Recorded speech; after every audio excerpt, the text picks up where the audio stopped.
From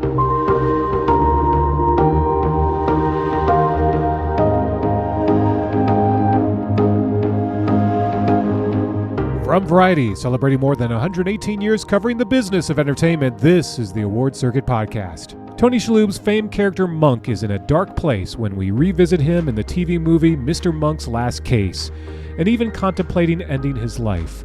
It's a tough subject, and the actor credits creator Andy Breckman for pulling it off. And it hit us hard in the beginning. We thought, geez, we've gone dark in this show before, but not this dark. But the way Andy framed it was quite brilliant. He basically, he said, let's look at It's a Wonderful Life.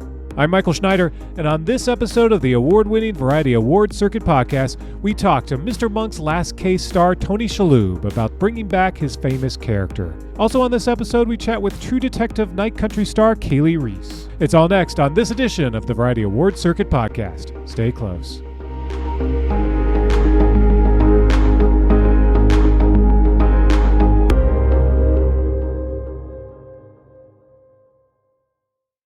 Set in a post-COVID world, the Monk reunion movie, Mr. Monk's Last Case, follows Tony Shalhoub's Adrian Monk, a consulting detective with obsessive-compulsive disorder and a wide range of phobias. In the film, Monk returns to solve one last and very personal case involving his stepdaughter, Molly. The event allows for the opportunity to bring back most of the cast from the original series. Hey, Monk, how you doing? Are you here to apologize? No, I'm here for the wedding. Oh, He thinks we abandoned him. it was more of a betrayal, actually. But you told me to take the job. You recommended me. Maybe I wasn't thinking straight. Maybe I was distracted by the knife in my back. Okay, I need your help. Will you go get my bag? It's right over here. It's black with green. How's he doing? It's hard to say. After he solved Trudy's murder, he was doing better. I mean, you guys were there. He was functioning. He was functioning, more or less. But then the pandemic hit, and it was just, boom, back to square one. I mean, he didn't leave the house for 2 years. And then he started taking those in-home rapid tests, and it was like an addiction. He was testing himself every 20 minutes. I'm pretty sure that cocaine would have been a cheaper habit. Then, about 3 weeks ago, they canceled his book deal. No. Yeah, and now I'm more worried than ever. What do you mean? Well, it's just like he's given up. I mean, he hardly talks anymore. He just sits around all day and stares out the window. What are you doing? You'll thank me later. The original Monk ran for 8 seasons between 2002 and 2009 on USA Network. For the film, besides Shalhoub, back are Traylor Howard, Jason Gray Stanford, Melora Hardin, Hector Elizondo, and Ted Levine, along with newcomers Caitlin McGee and James Purefoy. I recently spoke with Shalhoub about why the time was right to bring back Monk, balancing the show's comedy with more emotional tones, and how that ending could very well set up more Monk movies. We also chatted about how much he misses The Marvelous Mrs. Maisel, the action film he's shooting next, and much more. I began by noting that Shalhoub tends to be a favorite among awards voters. I always like to say that you're among this elite group of, we call them Emmy and awards catnip. People love to see themselves some Tony Shalhoub, and especially on Monk, which you were well honored through the years in that role. What do you remember about the award sides of things? And you managed to pick up a few trophies back in the day. Yeah, that was an interesting time. I think the first award nomination was a Golden Globe, right after the first season of the show.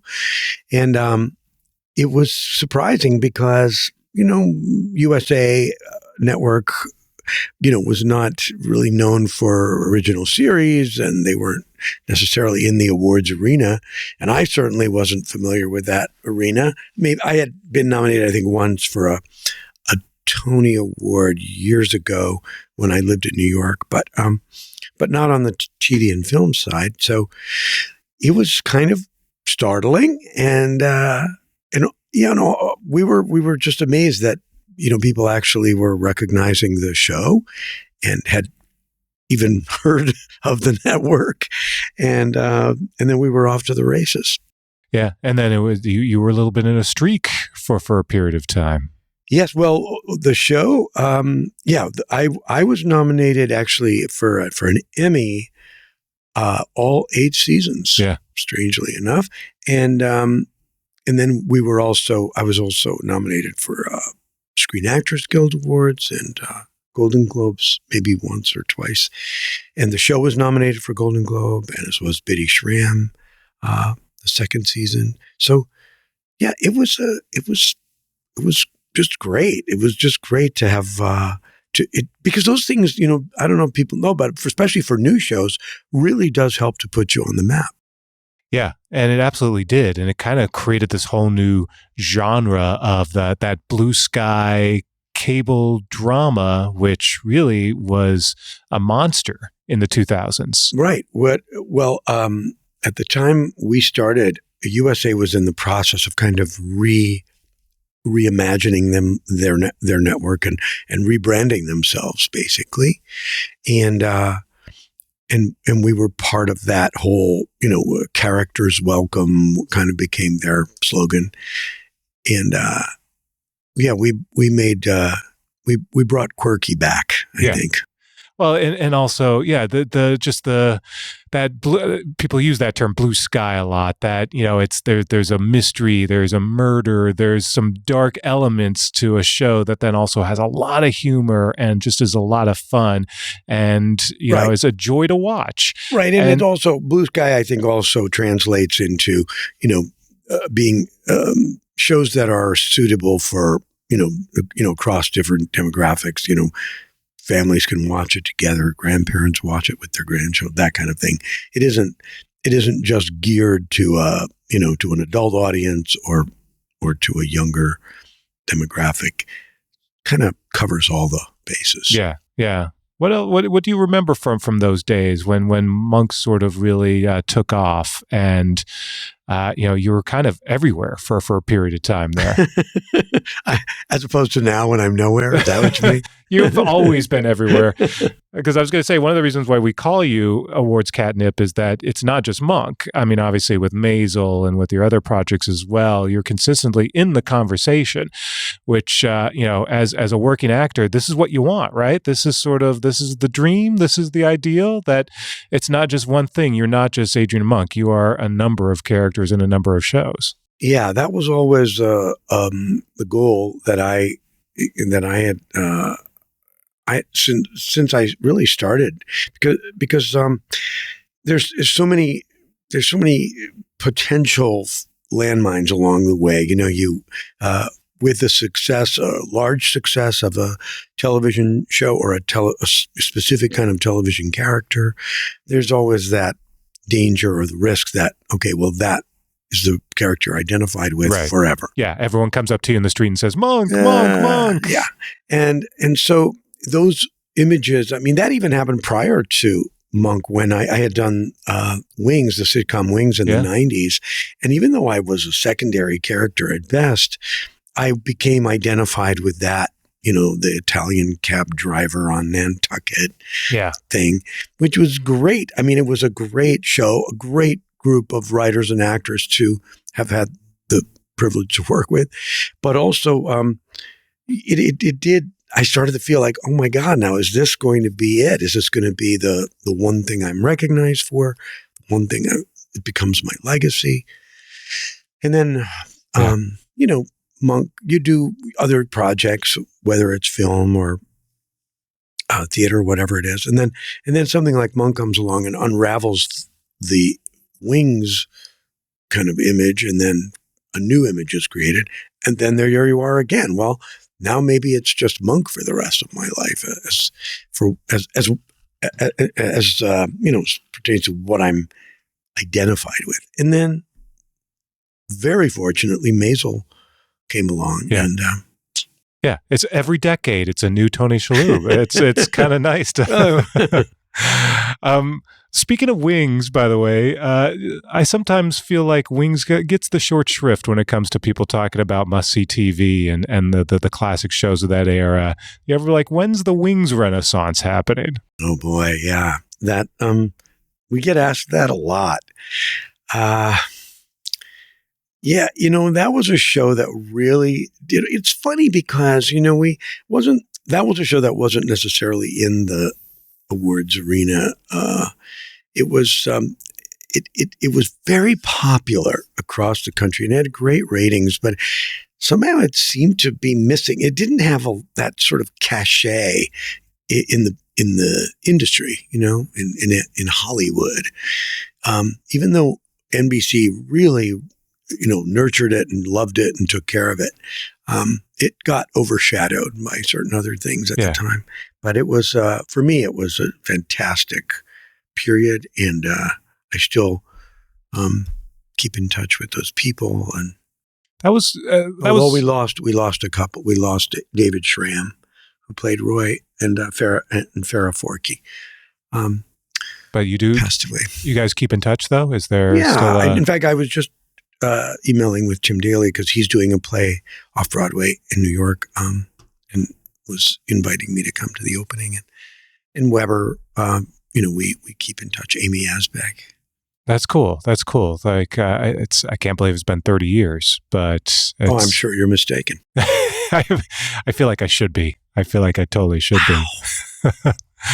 I mean, it's been 20 years really since Monk. It is crazy how time. I think your math is off. It's terrible. It is criminal that somehow time passes. I mean, it had been over a decade since we had last seen Monk, and you guys have some fun with it in the movie and sort of just talk about how Monk himself has been out of commission for about a decade. But kind of take me through that process of, why did it take so long to revisit this character, but also how did it all happen, and how did you sort of personally feel like, okay, it's time, I do want to revisit this character? Right. Well, that's an excellent question. We wrapped the show in 2009 after our 8th season, 125 episodes, which is, if that sounds like a lot, it really is a lot. Right. It would take like decades now for a streaming show to get to 125. Yeah. So the thing is, there were conversations, after we wrapped the show, somewhere around, 5-6 years after we wrapped it, there were conversations. Should we revisit it with a Monk movie, a TV movie? Conversations were had, scripts were written, treatments were trotted out. For various reasons, it just didn't happen. We ended the show on such a high note. The 2-part finale, the series finale, was really, really strong. Great ratings. I think it held the basic cable ratings records for quite a few years, until maybe Walking Dead came and knocked it off. Yeah. But it was really, we were very proud of the way we wrapped it up. And the basic, my feeling was, if we're going to bring this back, it has to be, we have to either match or outdo where we ended. Won't be any real point to sort of coming in under that. Mm-hmm. And so then around the first year of the pandemic, we did a public service announcement for, Andy Breckman, our main writer. He put together a little piece about, taking proper precautions and protocols for COVID. And we got some of the other actors, and I did it actually, we shot it in my apartment because we were in lockdown, and they got some of the other actors on the computer there. Yeah. And we just did it as a kind of a lark, really. But the public service announcement just gained so much traction that reaction was really over the top, and it got us all thinking, well, here's a compelling reason to bring this character back. What would Adrian Monk have, how would he have, navigated through the pandemic? Yeah. And that just started the ball rolling, and Andy came up with a great idea. And we got it together, and so glad we did it, because we really felt like the movie was it wasn't just episode 126. It was a real, kind of it really moved the needle, we feel. Yeah, from a lot of different ways. I mean, you mentioned the fact that the pandemic is tailor made to kind of check in with Adrian Monk and see how did he handle it, because of course he was going to slide back a little bit. This was not a good time for him, but it doesn't. But also not just what happened to Monk, but how, what's happened to the rest of us is, as we said in the public, as Stottlemyre says in the public service notes, we're all Monk now. Yeah.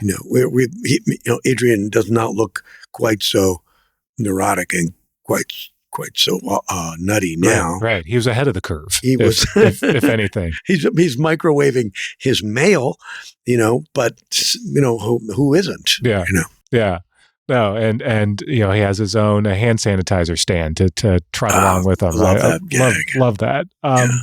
But the show doesn't overdo it. I think the movie doesn't overdo that, which I think is smart. Well, we didn't want to make a movie about the pandemic. I think we understood. We discussed it at length, and we came to the conclusion that people are just tired of that.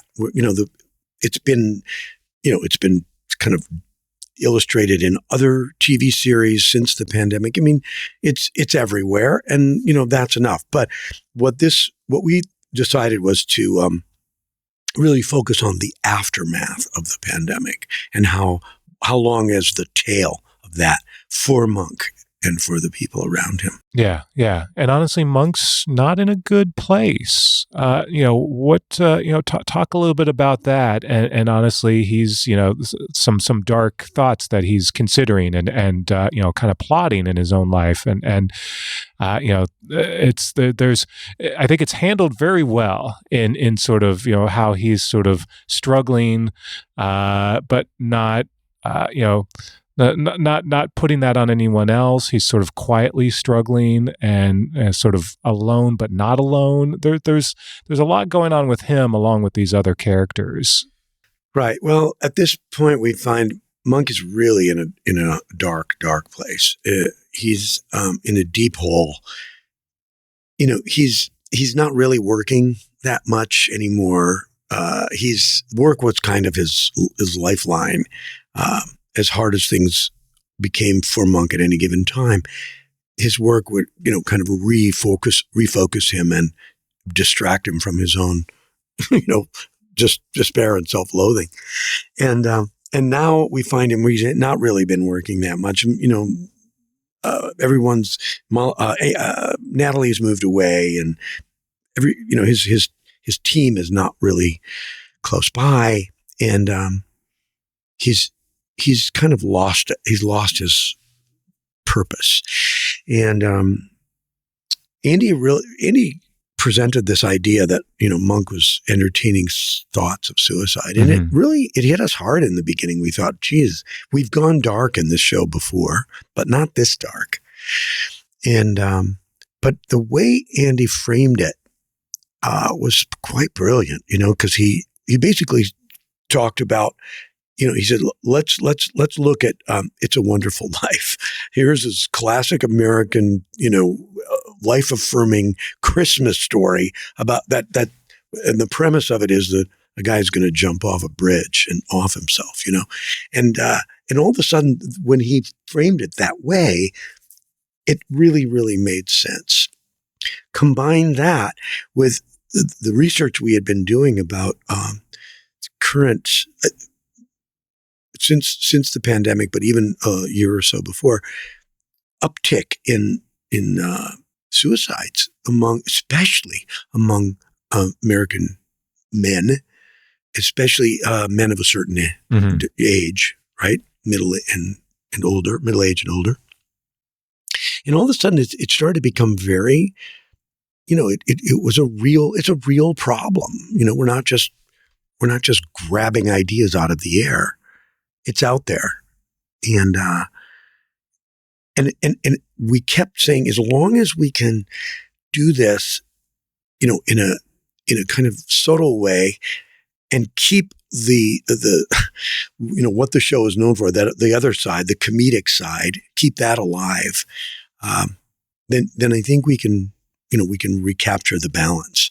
And Breckman was able to do that. And in the script. Yeah. So, Yeah. Well, and that's always been one of the things that Monk has done successfully is that balance of Right. of the dark and the humor. Now, yeah, granted, this is much darker, but that there's a good reason now to do a film and Right. reestablish where things stand. Because Monk's, I mean, he's really alone right now, and you see what the toll that being alone, especially during the pandemic, has also done to him.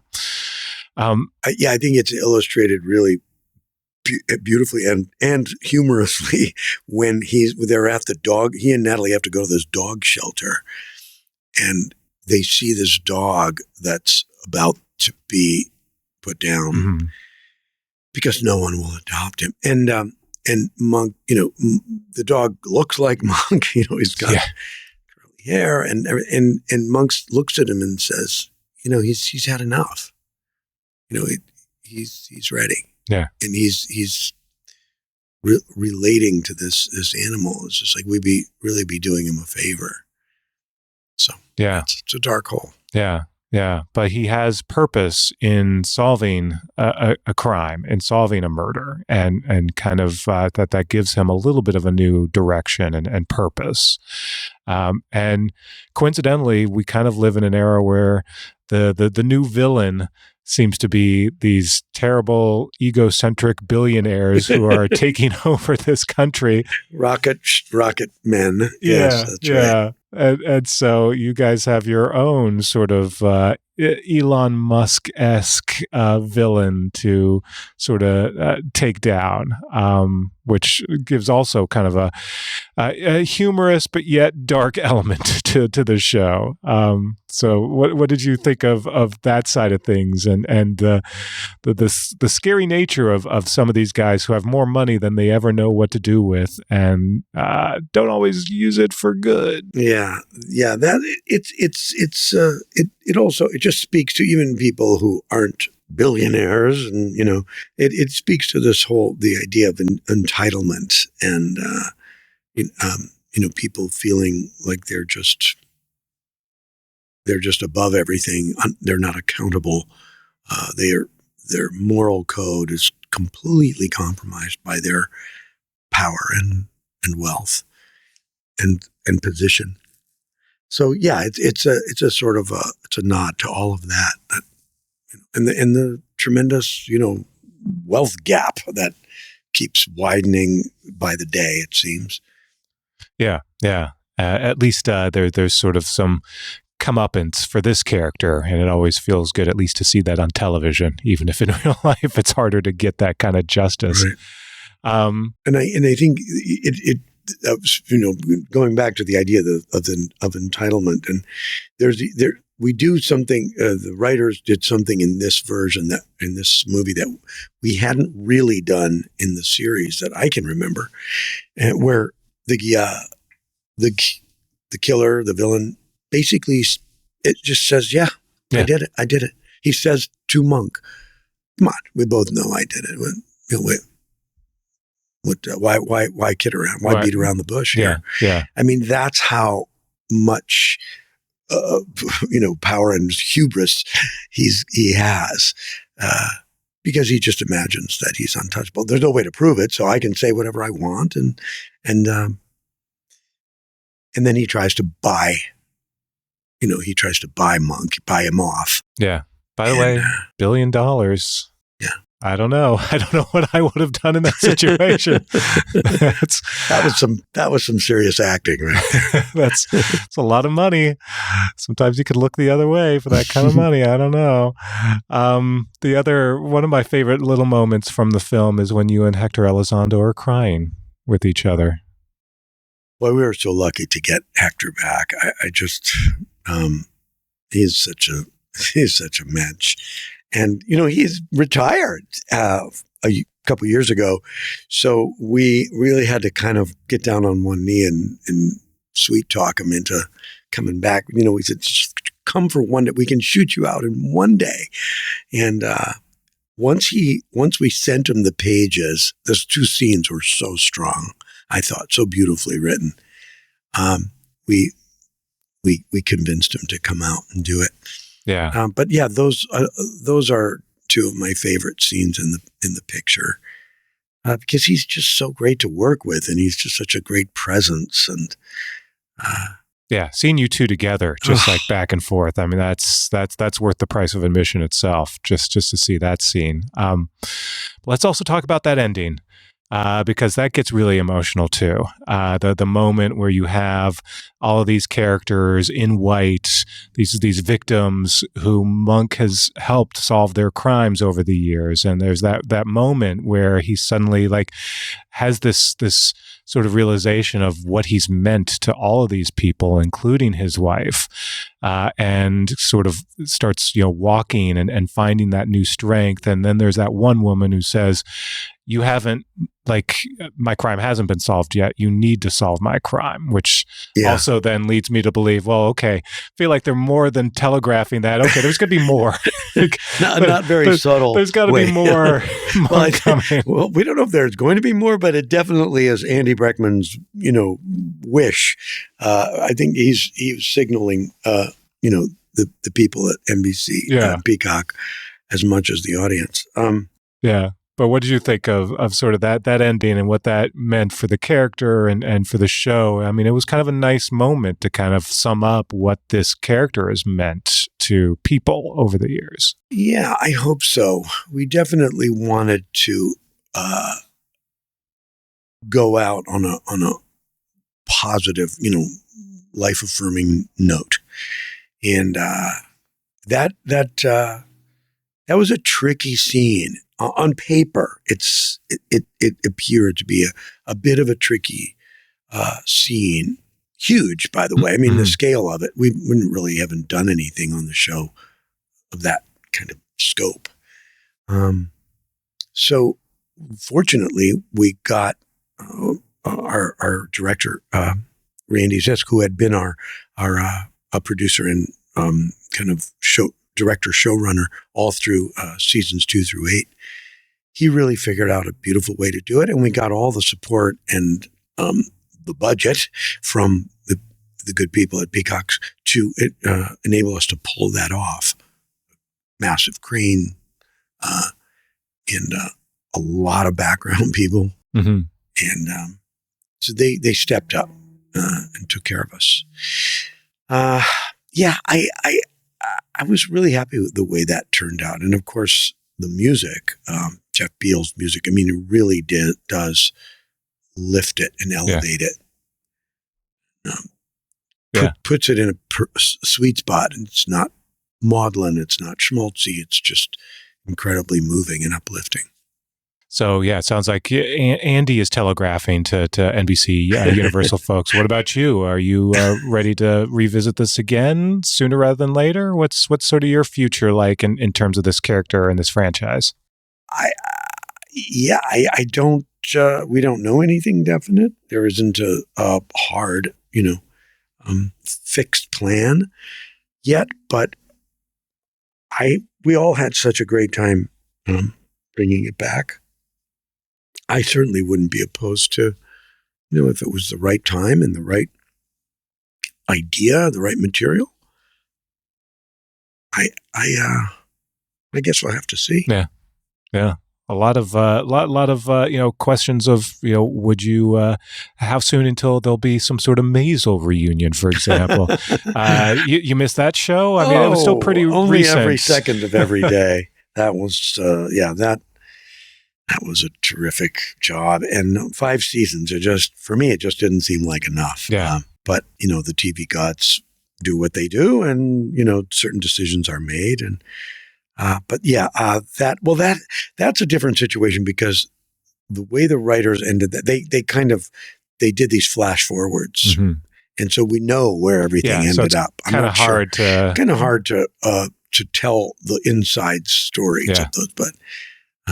Although shows do that all the time, they do those, and then they suddenly we're going to reboot it anyway, and maybe it wasn't canon. Who knows? But no, that was a real special show, and the fact that you got to do 5 seasons is pretty fantastic. So I don't even know if they're doing 5 seasons anymore of shows. Yeah, that's rare anymore, isn't it? Yeah, that was a rare time tremendous creative team, terrific cast, and something that really caught fire fast globally. Yeah.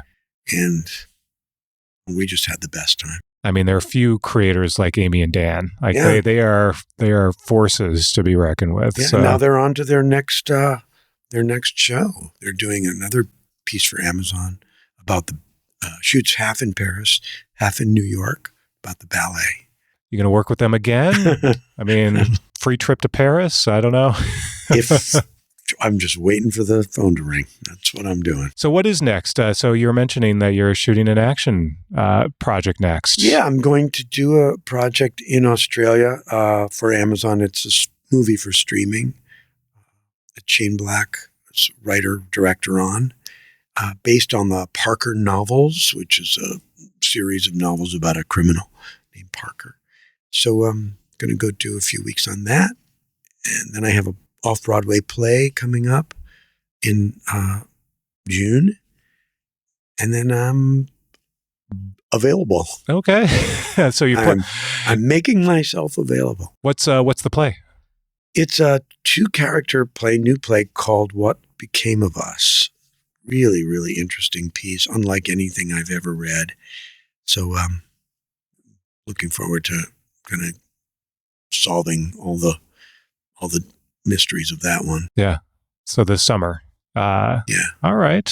Well, cool. Well, looking forward to that. Looking forward to you playing a bad guy, a villain in this film. So that's always fun too. But anyway, congrats on the return. I hope we do get to see Monk again. I hope there are a few more films in the works in the future. So Never know. We'll keep our eyes peeled. I keep our eyes peeled and our fingers crossed. That's Tony Shalhoub, star of Mr. Monk's Last Case, a Monk movie, now streaming on Peacock.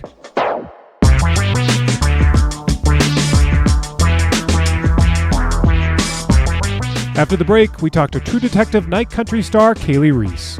From Los Angeles, this is the Award Circuit Podcast.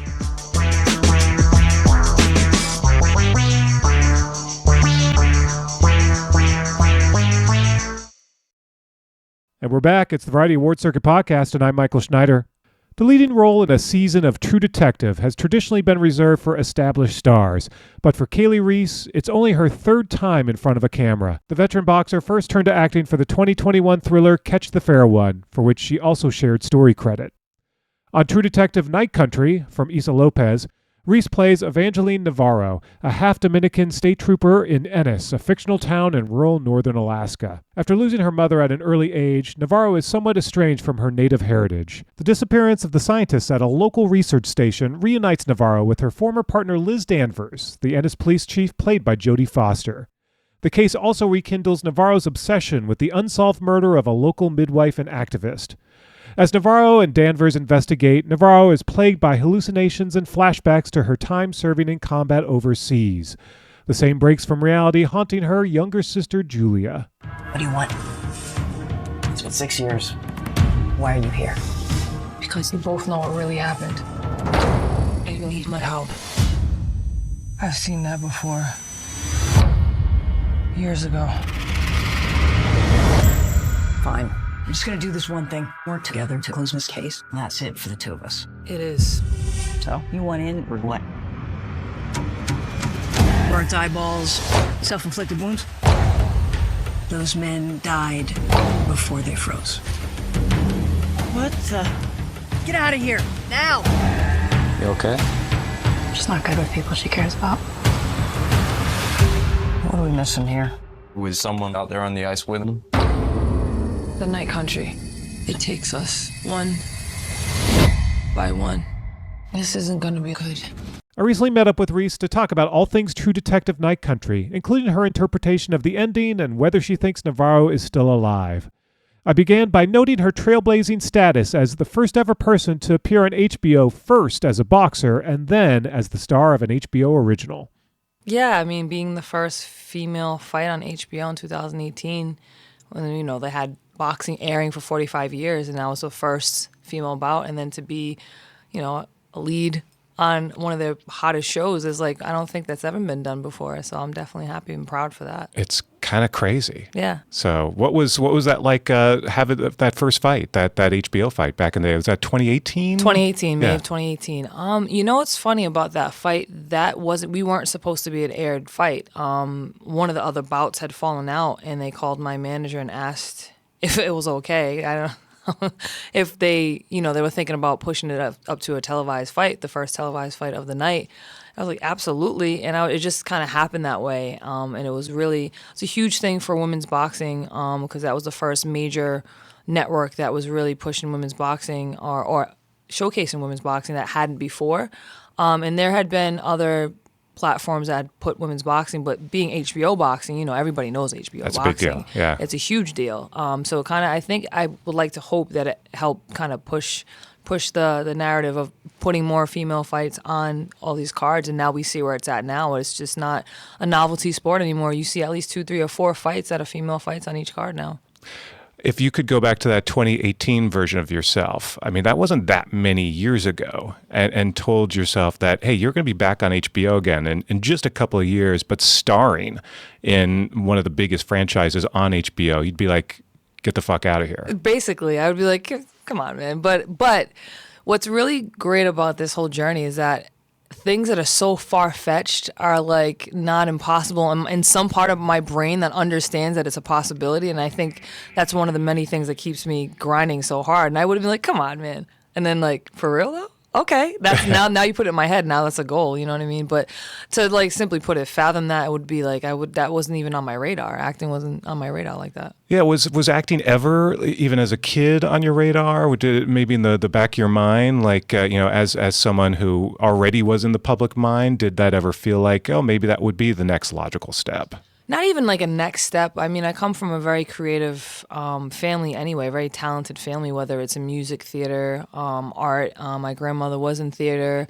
She was a painter. She oil painted. She taught me how to paint. My father is a musician. My mother is a singer. Everybody does something really creative. Yeah. Oh, so it's in your blood. It's in my blood. And my mother used to put me in like little church plays, and I used to make up these characters when she came home, and I was doing something, but it wasn't anything. You're doing improv already. All the time. Yeah. And that's another thing. Coming from the Northeast, man, we're really quick and witty. So, it's just kind of in my blood in the area, but it wasn't like I'm going to go be this, I'm going to be an actor like that. Mm-hmm.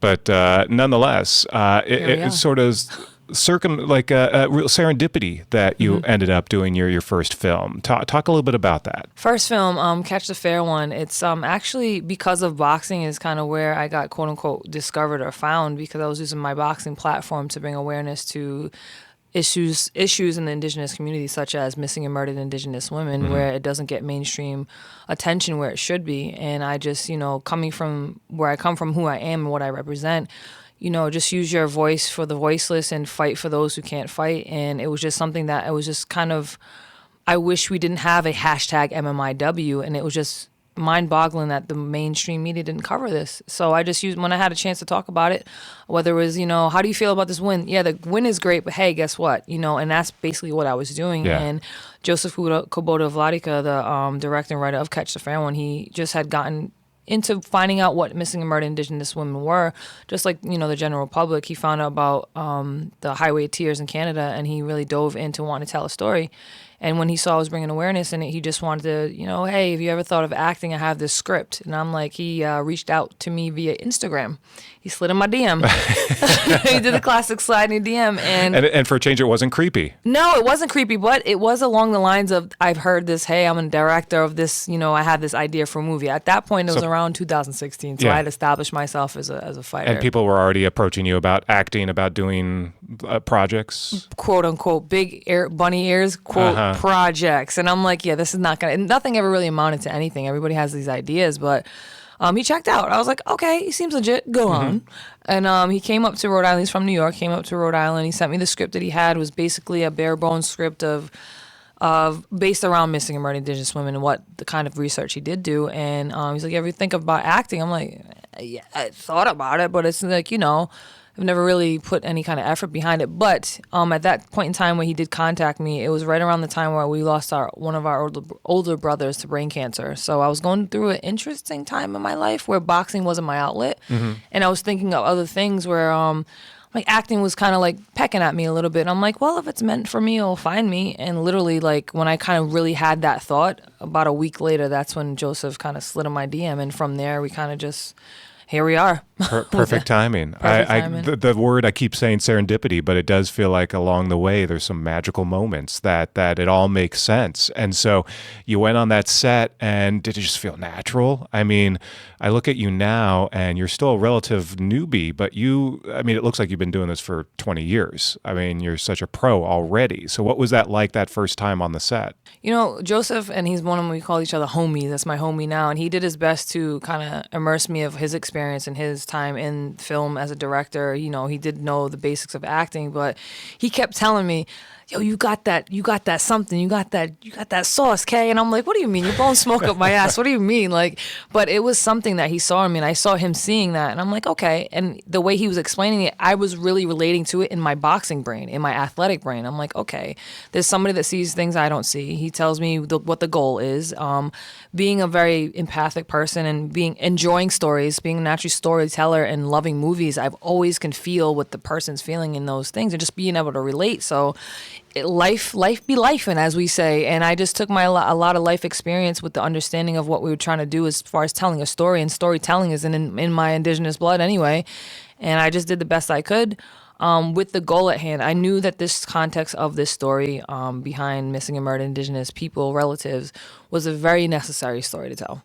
It was a hard story to tell. But I knew, and this is what I'm finding out now, is that I was capable, and if I'm capable to do it, then it's my responsibility to do it. And if I have a gift that I have that I don't even know where it came from. Well, I know where it came from now, but I didn't know I had, put it that way. I have to share it. I have to do the best I can with it. And the only little bit of kind of quote unquote training I had was Joseph was like, listen, I want to get you some fine tuning before we shoot.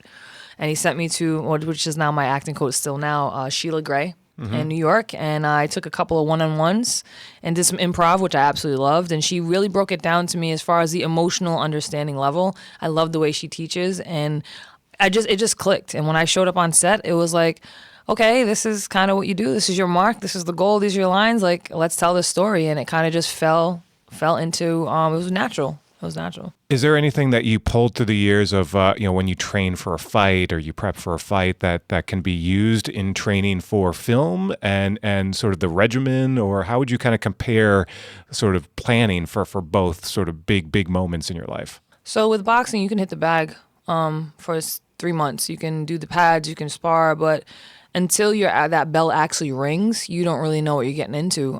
So with boxing, we sharpen our tools. We have tools on the table.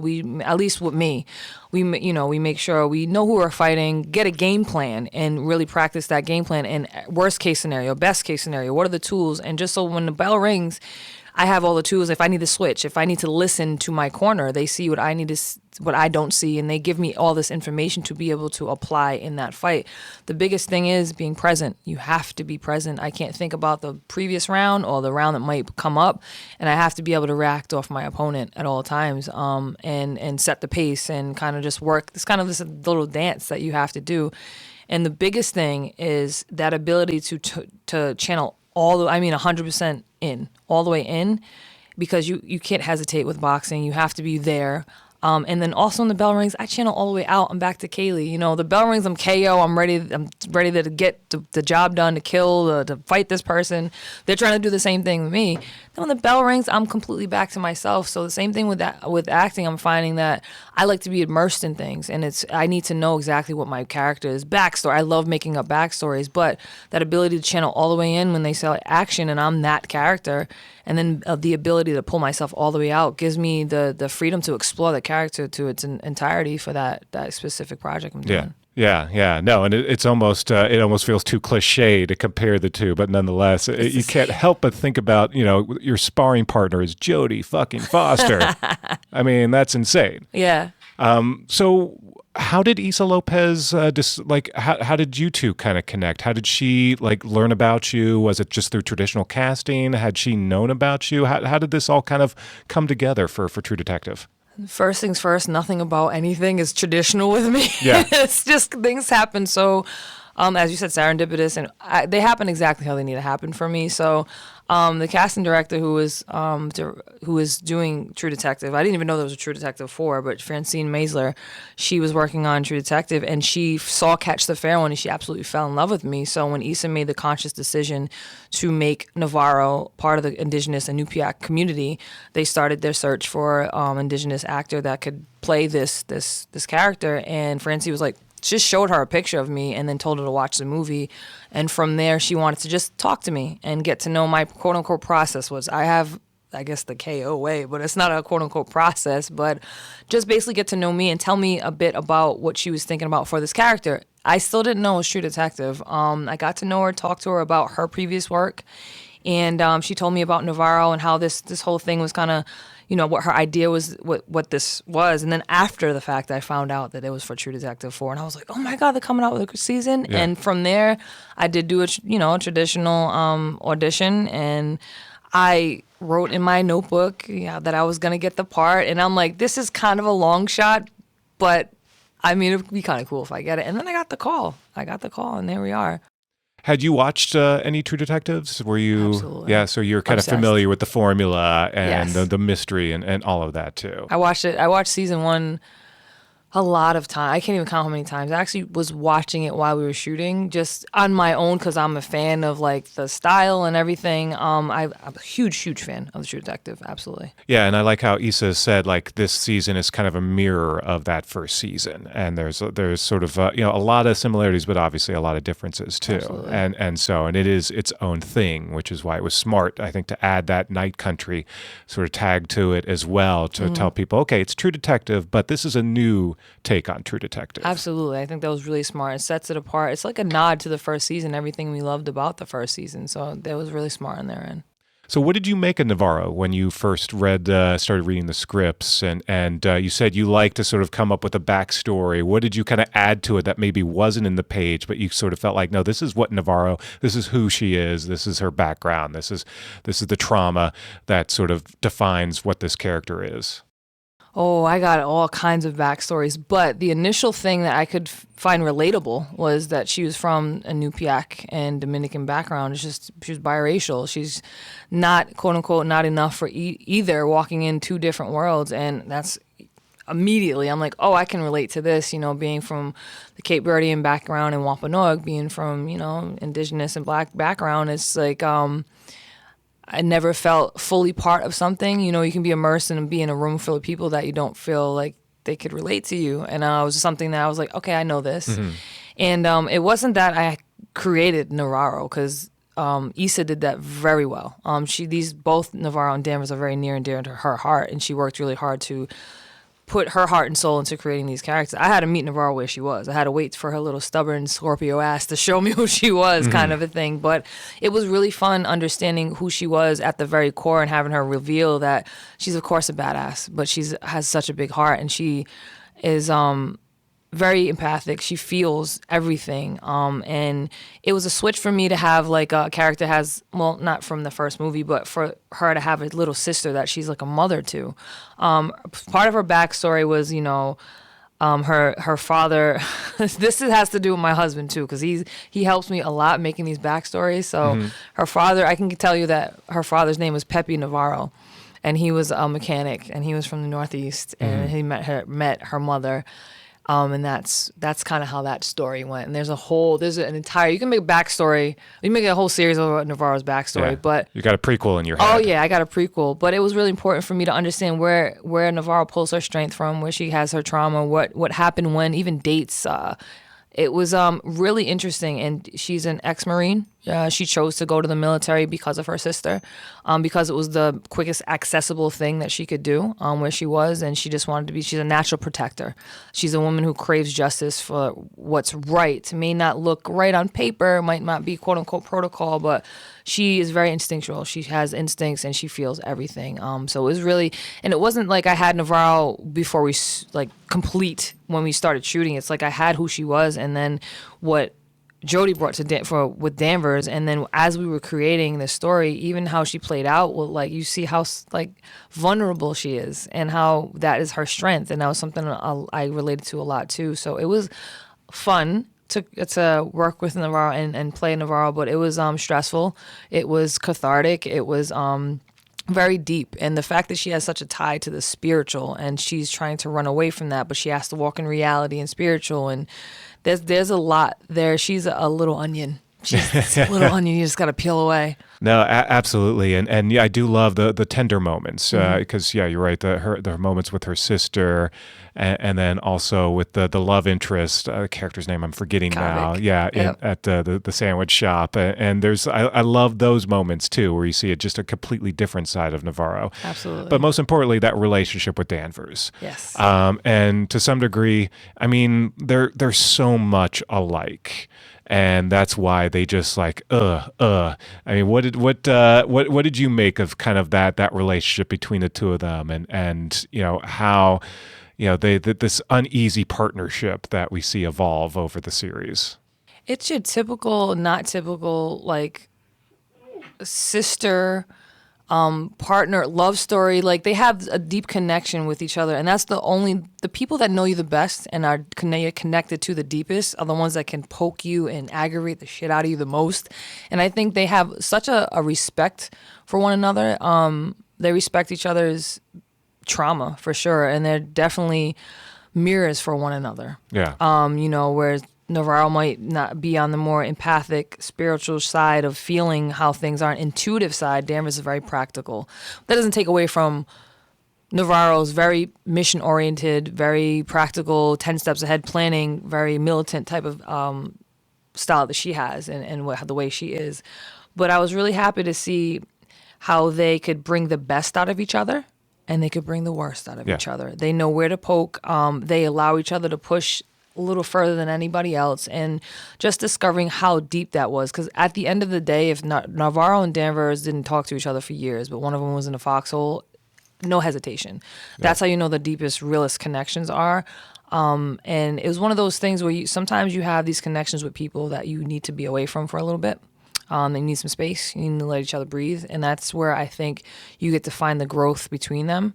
And they complement each other. It's like left and right brain for them. And I was really pleased to see where Jodie was able to bring Danvers to kind of bring out certain things in Navarro that she couldn't bring out only with Danvers. Like Danvers had to be around for those certain things to shine, and vice versa with Danvers. Yeah, that whole Danvers thing of like asking the right question. Mm-hmm. What's the right question? I still kind of think about that a lot. It's kind of now, you know, when I'm starting to ask a question, like Danvers is in my head. Like, no, that's not the right question. Try it again. Try it again. Mm-hmm. Yeah, absolutely. That's something that's like a life lesson. Yeah. So Jodie, talk a little bit more about, again, coming into this and what you learned from her, what that was like, just sort of getting to know her and sort of, you know, having her as a sparring partner.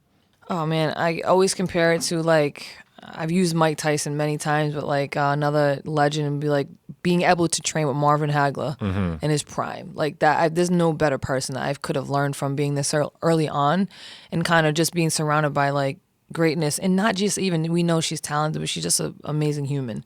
You know, just seeing how she interacts with people in general. She takes her work very seriously, but the biggest thing I learned from her is don't take everything so serious. You know, we're going to figure out, things are going to happen, magic's going to happen. You know, me thinking and coming from a very Virgo athletic background, like I have to perfect this, I have to get this, but art isn't the imperfections. And that's something I really learned from her too, as well as she brings a directorial eye to this. She brings an artist eye. She's hilarious. It was amazing working with her. I will say when she first walked through the door, I was like, wow, she's a lot smaller than I thought. She's short.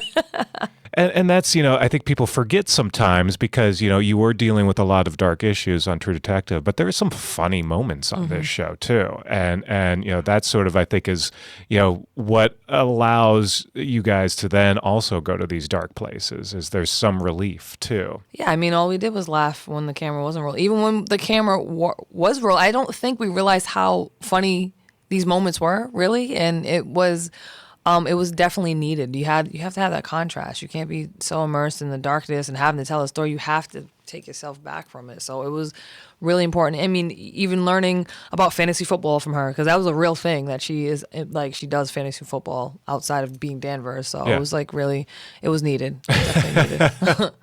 Are you on Jodie's team now, or are you guys? I haven't gotten into the fantasy football as of yet, but I do. Going into this next season, I might have to pick a brain to be on it. I don't know if I'm worthy of being on her league. She's been doing it for a while. Yeah. That's wow. I can only imagine how intense Jodie Foster is. She's intense. She's and intelligent too. So I know everything's strategically planned and like well thought out. So whatever she's going with, I'm following Jodie. Yeah. What were her questions to you? Was she did she sort of know much about your background, or what were some of the things that you taught her in terms of boxing or just your background? She was very well educated on who I was, and you know, she's very interested in me, and she did ask questions, which was really intriguing to me, to not walk into a room where it was like, this is going to be how it is, and that's how we're going to do things. It was, well, of course, I was the first one to go. I was like, well, what is your backstory to your character? What do you think would happen? Or it was a collaboration right from the beginning. So she did ask me about, you know, how fighting, am I still fighting, and training, like kind of tips. And she was very interested in how I even got into fighting, like a lot of people are. And what she said, which surprised me, that I taught her, had nothing to do with boxing. It was how to be more emotionally involved in doing things. And I'm like, really? I mean, you've been doing this forever. And she's like, no, like, she'll say jokingly, she's like, you ask Kaylee about something about her character, she has like a 40-page like explanation, because so I'm a deep thinker. And I guess what she said is that it kind of just reminded her to deep dive a little bit more. But she picked my brain. She's absolutely in love with my husband. They are like best buddies now. So she was always, every time I see her, where's Brian? So she was just really interested in me, which was really created the space for me to not feel intimidated or feel like, you know, I'm the newbie. It was just like, we're all here to do the same thing. It's a common goal, and how can we tell this story the best way? And how long were you in Iceland? 7 months. Yeah, that's a long time. And did it feel isolated, or did that must have sort of played in a little bit into just your acting? It was real. So it was, first of all, Iceland was beautiful. I will say that the food, the people, it's like almost like you're not on planet Earth. It's really a magical place. So it was actually a blessing that we were shooting there. Isolation, no. I will say that we were all in it together, but it created the real, like, we didn't have to search for being cold or being dark all the time. It was beautiful, and it was just a real place, and it just, again, went along with the theme of True Detective as far as the atmosphere. The location is a character within itself. So it told a story. It helped us tell that story. So it was I would go there tomorrow if you asked me to go there and do another 7 months. It was beautiful to be there. That was cool. Yeah, and you're right in that sort of plays a role too. And sort of when you're watching a scene, you have no idea what time of day it is. Mm-hmm. And it could be middle of the night, it could be 2:00 in the afternoon, and that feeling of isolation. Even just watching the show, I could feel the cold. I could feel that darkness, which definitely helped in watching this. It's a little disorienting as far as, like, you know, I'm thinking I'm one of my few off days that I'm like so productive because the sun's not up anymore yet. And I'm like, wow, I'm up early. It's like 11:30. Get up. You know what I mean? Yeah. So that was, it didn't bother me, but it was just it was you didn't know. It was like being in a casino. You don't know what time it is. Right. That's exactly it. They don't want you to know. Yeah, exactly. So, spoiler alert for folks who haven't watched the ending, but let's talk about the ending. Because there's even a debate in my house on Navarro's fate and whether or not she's alive or not. We see her at the end, but do we really? What's your take on... I will not tell anybody what... what I will leave everybody with is this. If you want to think that Navarro followed her sister, she walked on the ice and just finally just gave in and just was at peace and just went with the things that she was running from, okay. Yeah. If you think that she's finally at peace and she finally gave in and she can live here among us and she understands how to balance it better and she's at peace, okay. Whatever way you choose to go.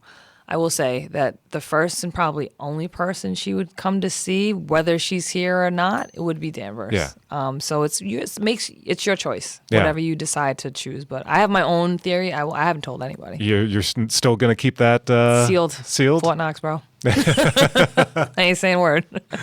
Yeah, because my wife and I were debating this, and we sort of both came to the conclusion that she did follow her sister, and that was her spirit at Danvers. But then when I started reading some of the recaps, and everyone was just like, "Oh, Navarro's over at Danvers' house, and they're having brunch." Like, I mean, like that's another. But either way, what's really cool about what Issa did is that she suggests, and you get to choose through the whole thing from point A to Z. If you decide to be very practical, there's practical answers for the most part, and it's the same thing on the spiritual side. If you want to be intuitive spiritual, like that's the way she went, there's answers from A to Z there too. So it's kind of up to you, which is cool because it's open ended and it's up to the audience. You feel involved, so and you guys get to keep talking about it forever. Yeah.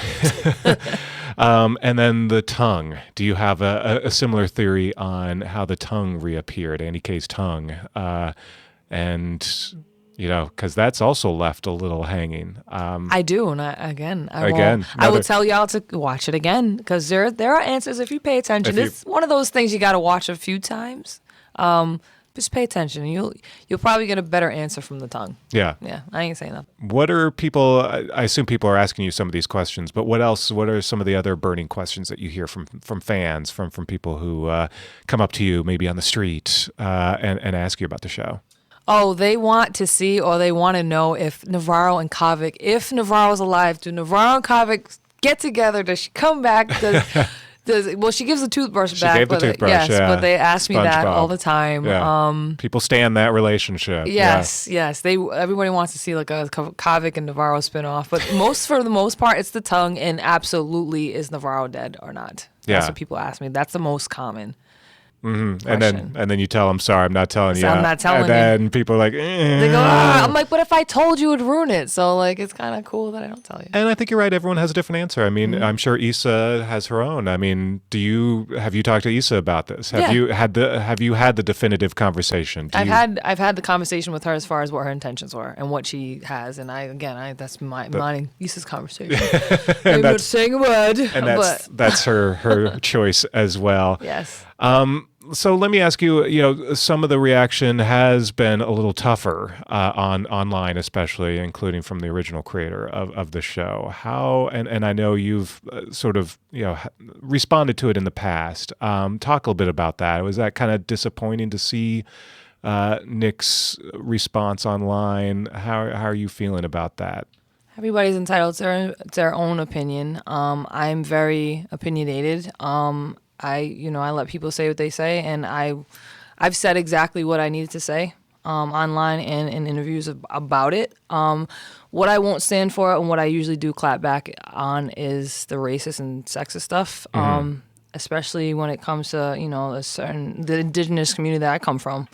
But I'm really proud of the show and what we did, and we had a lot of fun making it. And for the ones who are diehard fans that loved it, or the diehard fans that didn't resonate with them, not everything is for everyone. So I'm really proud of what we did, and I was rather focused on that. I had like a day of ranting and raving, and then I said what I said, and that's it. Yeah. Did you all sort of have that conversation, you and Issa and Jodie, when all that was going on, or sort of what was sort of the group text like in sort of discussing people are terrible?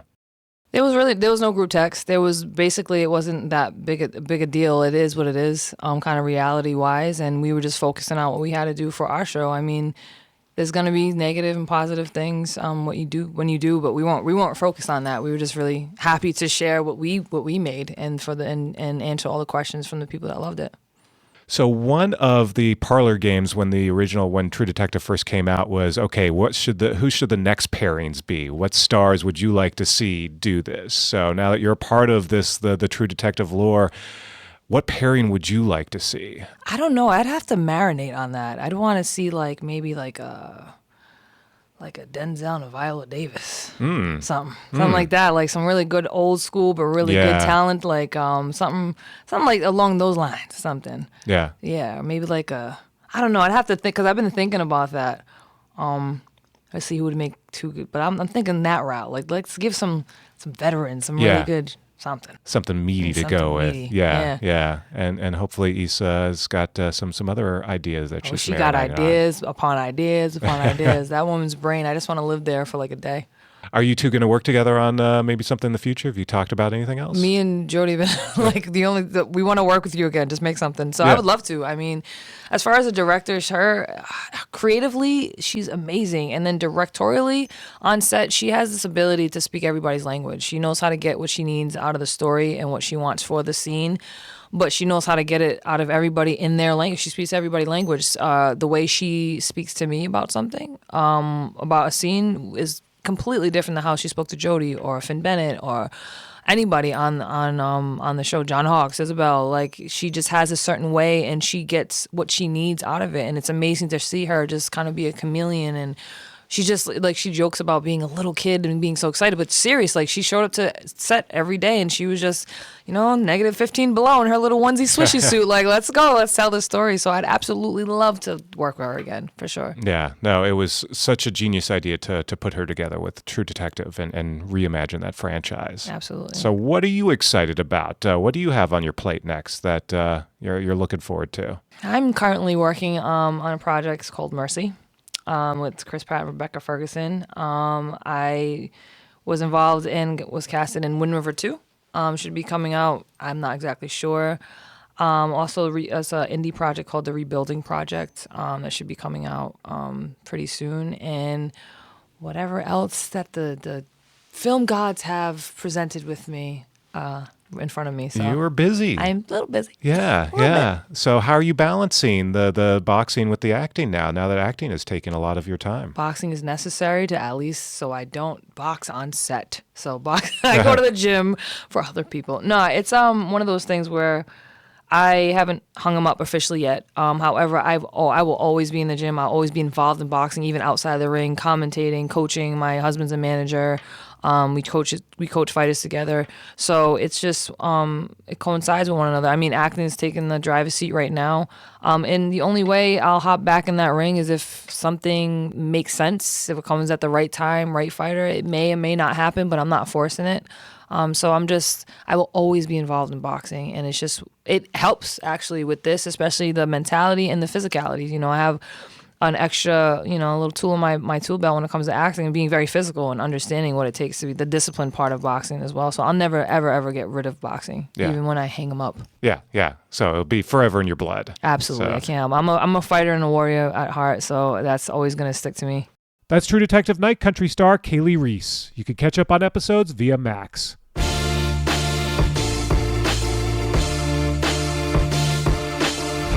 And that's it for this edition of Variety's Award Circuit Podcast. Aaron Greenewald edited this episode, and Michael Schneider is the producer. Be sure to subscribe to the Award Circuit Podcast on Apple Podcasts, Spotify, or wherever you download podcasts. Also, head on over to Variety.com and click on the Award Circuit tab to find the latest awards predictions and key races, as well as your daily fix of news, analysis, and reviews. For Jazz Tanke, Emily Longaretta, and Clayton Davis, I'm Michael Schneider, and we'll see you on the circuit.